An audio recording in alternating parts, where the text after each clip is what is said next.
Here's your new DIY challenge. Did you know that you can make your own lungs using bottles, straws, and a balloon? Take a bottle, cut that.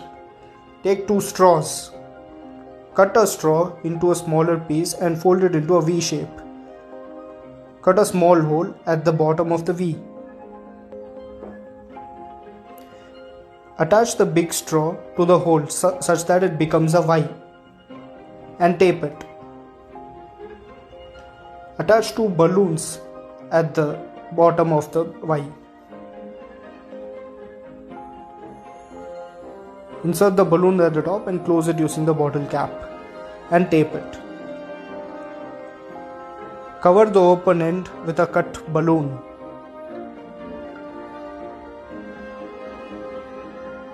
Your DIY lung is now ready.